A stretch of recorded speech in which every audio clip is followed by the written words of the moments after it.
Bonjour, dans cette vidéo, je vais vous présenter les dernières évolutions des normes concernant la PoE sur les réseaux de câblage LAN avec les certificateurs de nouvelle génération LANTec 4 et LANTec 4S.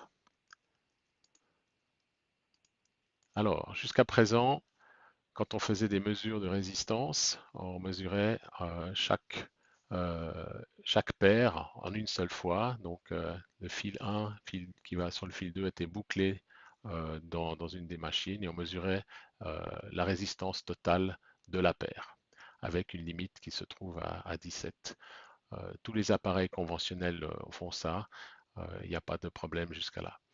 La problématique, elle est que si vous avez des distances assez courtes, vous avez des pertes assez faibles et vous avez droit à un écart jusqu'à presque 17,90, donc ça fait quand même une belle marge. Donc si vous avez une paire qui, pour une raison de construction, pouvait arriver à 17, elle serait toujours en norme OK, mais par contre, elle aurait un déséquilibre important. Et quand on est dans des systèmes avec des puissances importantes, comme la PoE++ à plus de 90 watts, cela pose des problèmes.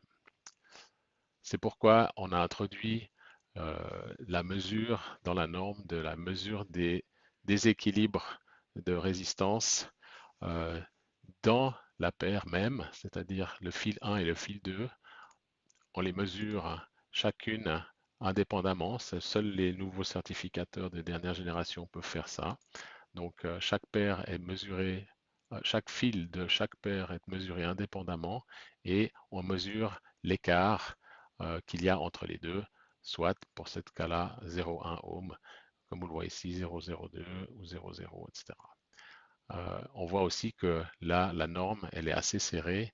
C'est pour ça qu'il faut introduire cette nouvelle valeur pour s'assurer que la puissance, elle est bien répartie comme il faut sur les différentes paires.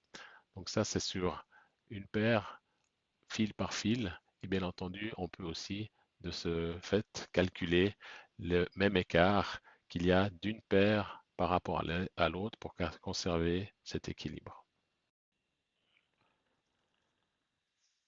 Alors, passons maintenant sur l'appareil de mesure pour regarder qu'est-ce qu'il en retourne. Donc, vous êtes sur votre certificateur.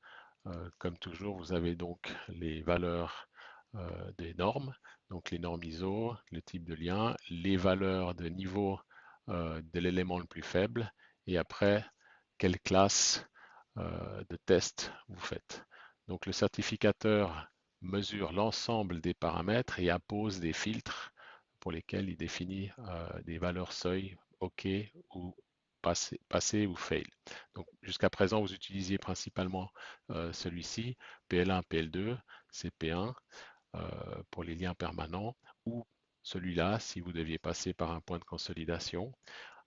Vous avez maintenant le CP1 plus PoE qui justement lui va tester et contrôler les asymétries comme quoi elles sont conformes aux normes.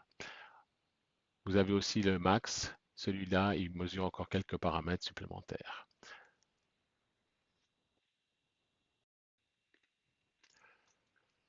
Passons maintenant donc à une mesure directement. Donc j'ai ici une mesure que je vais lancer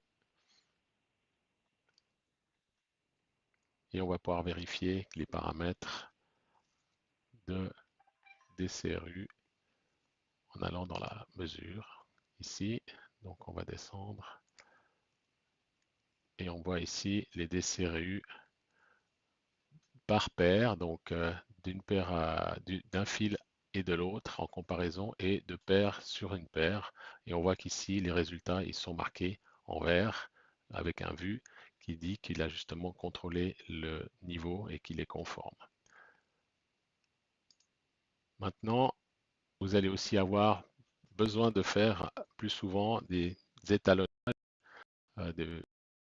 justement pour éviter les déviations de résistance entre l'appareil principal et l'appareil distant. Pour ce faire, vous serez appelé par l'équipement à devoir faire une référence de temps en temps en mettant l'équipement display avec le lien une tête en 1 minute, c'est pas très long, et pour pouvoir permettre une mesure de ces assistances. Si vous à nous contacter.